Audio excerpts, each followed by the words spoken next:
자, 오늘 제가 여러분과 함께 이제 나누고 싶은 주제, 우리 마가복음 계속 이야기를 하면서 갈등이라고 하는 주제로 여러분과 이야기를 좀 나누도록 하겠습니다. 자, 37절에 그래서 만나서 이제 이야기가 하는데 제자들이 예수님에게 던지는 질문, 이야기가 재밌는 얘기예요. 만나서 이르되 모든 사람이 주를 찾나이다, 이렇게 나와요. 제자들의 지금 관심이 어디에 있는가 하니까 사람들이, 굉장히 많은 사람들이 예수님을 지금 아침 새벽인데 예수님을 찾고 있다는 거예요. 근데 뭐에 관심이 있는가? 여러분, 이 제자들은, 이거 굉장히 중요한 내용인데, 제자들은 사람에 관심이 있는 거죠. 사람들의 인기, 사람들이 자기 스승님을 알아봐 주는 거, 여기에 관심이 있어요. 근데 잘 보세요. 38절, 39절에 예수님의 대답이 참 놀랍습니다. 기가 막혀요. 이르시되 우리가 다른 가까운 마을들로 가자. 거기서도 전도하리니 내가 이를 위하여 왔다. 그러면서 온 갈릴리에 다니시며 그들의 여러 회당에 전도하시고 귀신들을 내쫓으시더라, 이렇게 나옵니다. 예수님의 관심은 또 뭔가요? 제자들의 관심은 사람의 인기, 사람인데 예수님의 관심 역시 사람이죠. 같은 사람인데 달라요. 제자들은 인기에 관심, 사람들의 인기에 관심이 있었고, 예수님은 사람들의 인격에 관심이 있었어요. 그리고 그 사람을 살리는 데 관심이 있었어요. 치료하고 회복시키는 데 관심이 있었어요. 귀신 들린 자들을 고치고 온전한 인격으로, 건강한 인격으로 다시 서는 데 관심이 있었다는 말이에요. 야, 사람들이 나를 찾는 거, 그런 것 가지고 너희들 신경 쓰지 마. 나는 지금 관심이 아픈 사람들 찾아다니면서 건강하게 하고 다시 세우고 그들이 온전한 인격이 되어서 정말 하나님이 주신 아름다운 인생을 건강하게 행복하게 살도록 돕는 데 있어 라고 말씀을 하시는 거예요. 온전한 인격 전체, 그 영혼을 살리는데, 그 영혼을 구원하는 데 관심이 있다는 말이죠. 이 기독교식으로 말하면 구원이라고 하는 겁니다.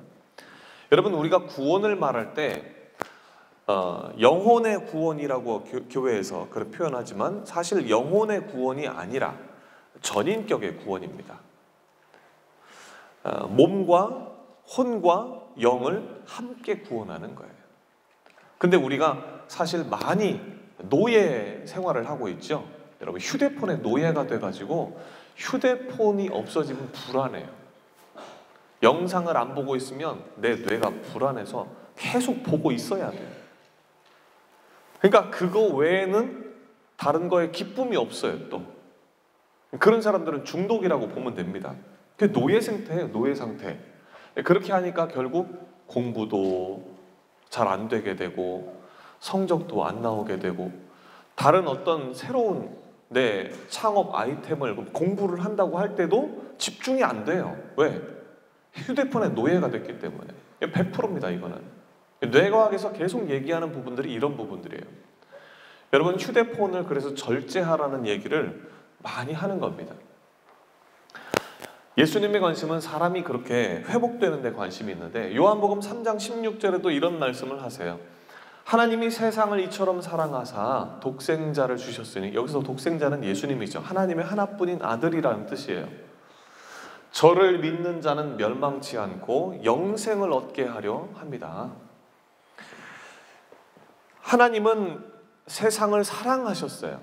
그래서 한 영혼 한 영혼을 사랑하셔서 그 한 사람 한 사람이 치료되기를, 회복되기를, 그리고 노예 상태에서 놓이기를, 그래서 여러분들의 뇌가, 전 뇌가 다 활성화되어서 여러분들에게 주신 하나님의 은사가 10분 발휘되기를 하나님은 원하십니다. 근데 우리는 휴대폰 보느라고 후두엽만 쓰고 있어요. 평생 여러분 후두엽만 쓰면 다른 뇌 다 퇴화됩니다. 그리고 내가 그러니까 어떤 다른 창의적인 생각이나 미래적인 꿈을 그려가는데 이게 불가능한 상태까지 가버리는 거죠. 근데 하나님은 그런 부분들을 치료하시려고 오신다는 거예요.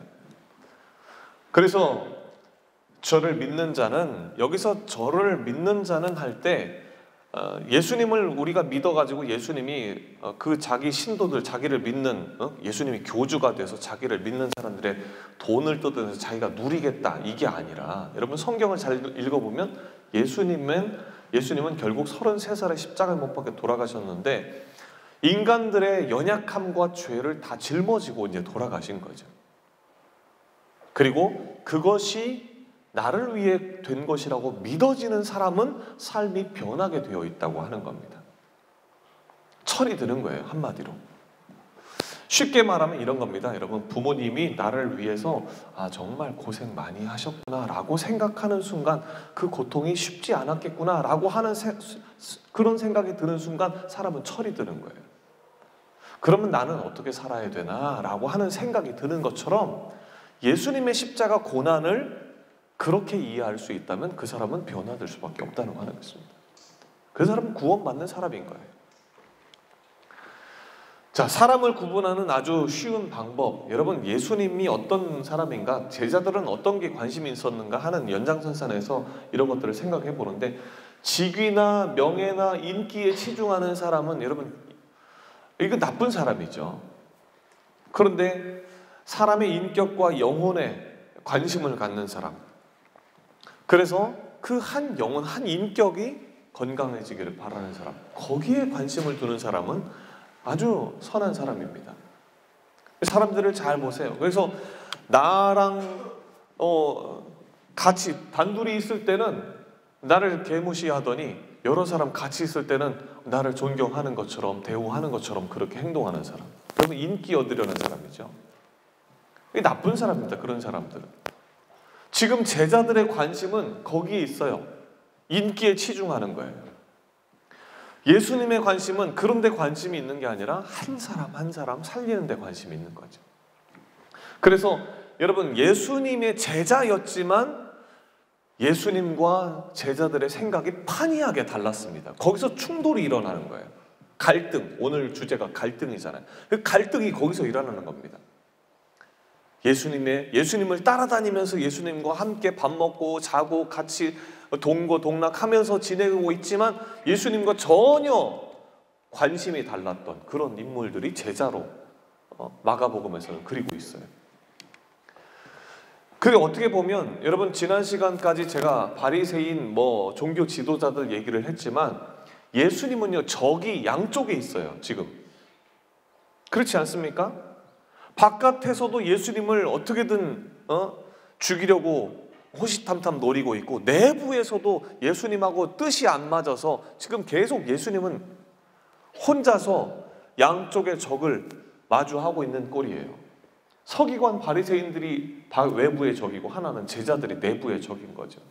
근데 이 갈등은 이게 마가복음의 시작이기 때문에, 시작 부분이기 때문에 이제 갈등이 시작점입니다. 아직 멀었어요, 가려면. 점점점 이 갈등은 심해지고 증폭이 돼요. 예수님 마음이 어떨까요? 예수님 마음이. 여러분, 예수님 마음, 저는 이런 느낌이 들었어요. 예수님 굉장히 외로우셨을 것 같다. 아니, 수제자라고 12명을 뽑았는데 마음이 전혀 안 맞아. 그리고 힘들었을 거예요.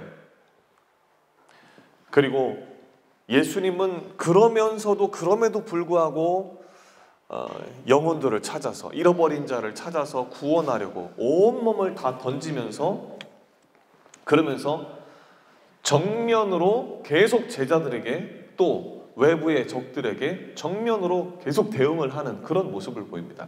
물러서지 않아요. 왜? 하나님께서 나에게 주신 사명 이루겠다 이거예요. 난 여기서 무릎 꿇지 않는다. 내 인생에 허락한 하나님의 뜻을 난 이루는 것이 내 인생의 꿈이고 목적이고 비전이다 라고 하는 거죠. 그게 예수님의 정신이었습니다. 여러분, 예수님에 대해서 예수님 그냥 이름 불러가면서 예수님께 기도 좀 몇 개 하고, 또 예수님은 우리 그냥 구원해 주시는 분이고, 뭐 예수님은 뭐 제자 몇 명 불러가지고 데리고 다니고 밥 먹고 놀고 이러고, 여러분 그냥 단순하게 표면적으로 볼 때는 그런 예수님을 우리가 알고 있을 수 있고, 뭐 4대 성인이니 어쩌니 저쩌니 그런 얘기 할 수 있지만 그건 예수님을 전혀 모르는 겁니다. 성경을 가만히 마가복음 전체를 여러분 제가 권해드리기는 통으로 처음부터 16장까지 마지막까지 한번 쭉 읽어보시길 바라요. 예수님이 어떤 마음으로 어떤 심정으로 제자들을 대하고 사람들을 대하고 바리새인 서기관들을 대하고 했는지 그걸 읽어보시면 좋을 것 같아요.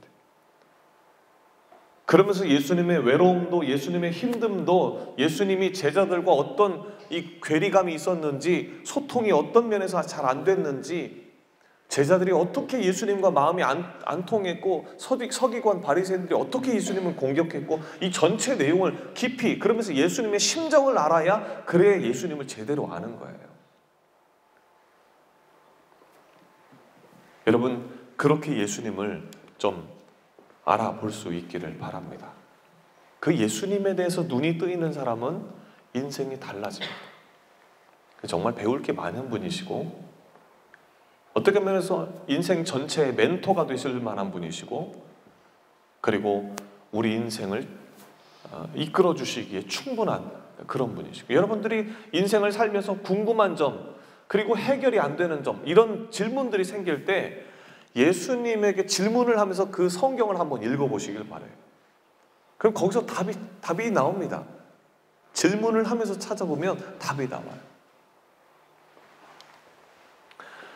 자, 예수님을 여러분은 어떻게 알고 있습니까? 여러분들이 예수님을 조금 더 가까이 알아가기를 바라고, 예수님의 겉표면이 아니라 예수님의 내면까지도, 예수님의 비전, 예수님의 궁극적인 목표까지도 이해하면서 예수님을 배워가는 그런 이번 학기가 됐으면 좋겠습니다. 기도하고 마치도록 하겠습니다. 하나님 아버지, 은혜와 사랑을 감사합니다. 우리에게 예수님을 보내주셔서 예수님의 삶을 통해서 여러 가지 많은 것들을 느낄 수 있게 하시고, 제자들과 함께 하셨지만 또 제자들과 다른 관점으로 한 사람을 바라보고 한 영혼을, 한 인격을 세우고자 하시는 예수님의 마음을 오늘 조금이나마 느낄 수 있도록 인도하시니 감사합니다. 나는 무엇에 관심이 있었는지, 그리고 나는 그런 예수님을 잘 알고 있는지 하나님 질문해보고, 그리고 성경을 관심 가지며 정말 예수님을 잘 알아갈 수 있는 이번 한 학기가 될 수 있도록 우리 학생들 축복하여 주시옵소서. 인기나 또 명예나 그런 욕심이 아니라 한 사람 한 사람에게 관심 갖는 우리 모두가 되게 하여 주옵소서. 감사드리며 예수님의 이름으로 기도합니다. 아멘.